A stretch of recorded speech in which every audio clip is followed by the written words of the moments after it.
এগুলো সব আর্টের ফেসের প্রতিমা।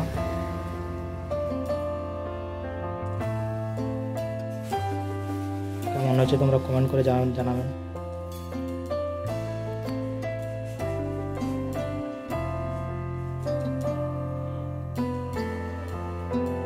এগুলো বসা প্রতিমা, হাতির উপরে বসে আছে।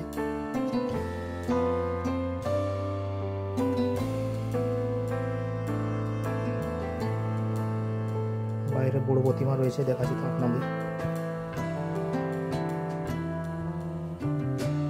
10 সাইজের প্রতিমা।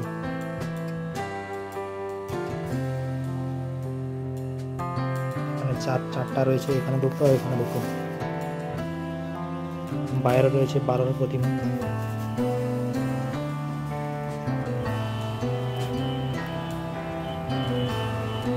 প্রতিমা এখানে 4টা রয়েছে, এখানে দুটো রয়েছে।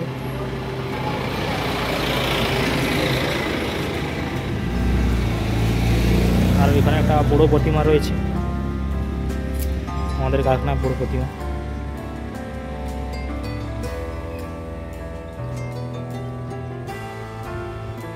এখানে একটা বসা প্রতিমা রয়েছে।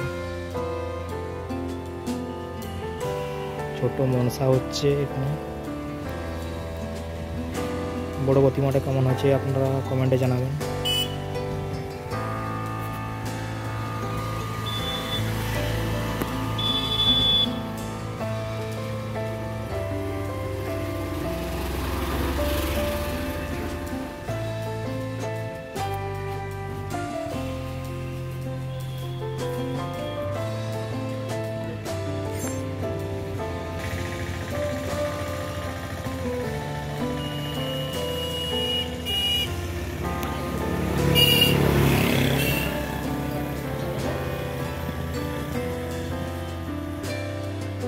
এগুলো এখন পাল্লা সেট দেওয়া হয়নি, বিকালে দেওয়া হবে।